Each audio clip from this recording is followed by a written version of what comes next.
السلام علیکم دوستوں، آج ہم آپ کو الٹی یا قے کے بارے میں چند مفید گھریلو نسخے بتائیں گے۔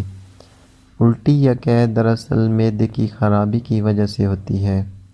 جب ہم کوئی غلط چیز کھا پی لیتے ہیں جو ہمارے لیے نقصان دہ ہوتی ہے تو اس سے ہمیں بے چینی محسوس ہونے لگتی ہے اور ساتھ ہی ساتھ دل بھی گھبرانے لگتا ہے، تو معدہ ہمارا اس چیز کو برداشت نہیں کرتا اور منہ کے ذریعے باہر نکال دیتا ہے، جو کہ ہمارے لیے بہت مفید ہوتا ہے، کیونکہ ہم نے جو بھی غلط چیز یا غذا کھائی ہوتی ہے وہ ہمیں نقصان پہنچانے سے پہلے ہی جسم سے خارج ہو جاتی ہے۔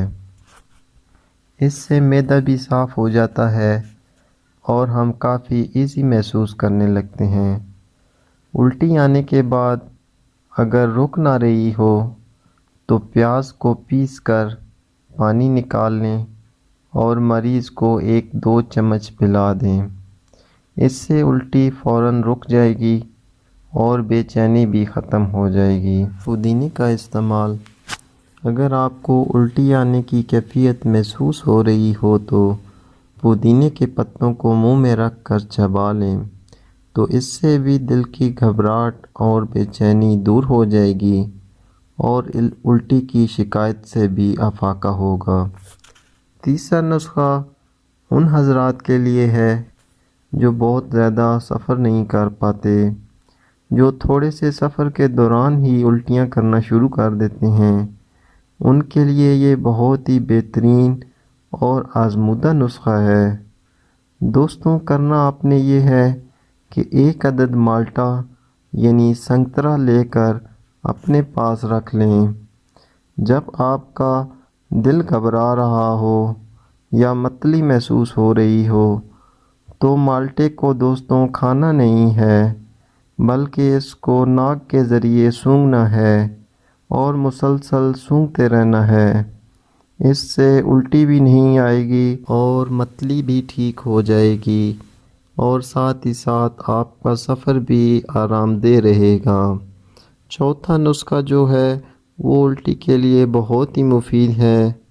دوستوں، نیاز بو کے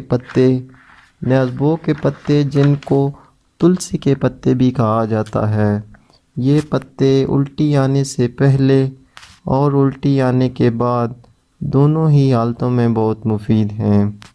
ان پتوں کو منہ میں رکھ کر اگر چبا لیا جائے تو نہ صرف بے چینی، متلی، دل کا خراب ہونا، بلکہ الٹی کے لیے بھی یہ بہت مفید ہے۔ پانچواں اور آخری نسخہ یہ الٹی کے لیے بہت ہی کارآمد ہے۔ جب آپ کا جی گھبرا رہا ہو یا الٹی کی کیفیت ہو تب بھی استعمال کر سکتے ہیں اور الٹی آنے کے بعد بھی استعمال کر سکتے ہیں۔ یہ دونوں ہی حالتوں میں بہت مفید ہے۔ دوستوں، آپ نے 1 عدد لیموں لے کر اس کا لیموں پانی بنا لینا ہے، اس سے بھی آپ کو بہت فائدہ پہنچے گا۔ یہ سارے نسخے انتہائی مجرب اور آزمودہ ہیں۔ آج کے لیے اتنا ہی دوستوں، دعاؤں میں یاد رکھیے گا۔ اللہ حافظ۔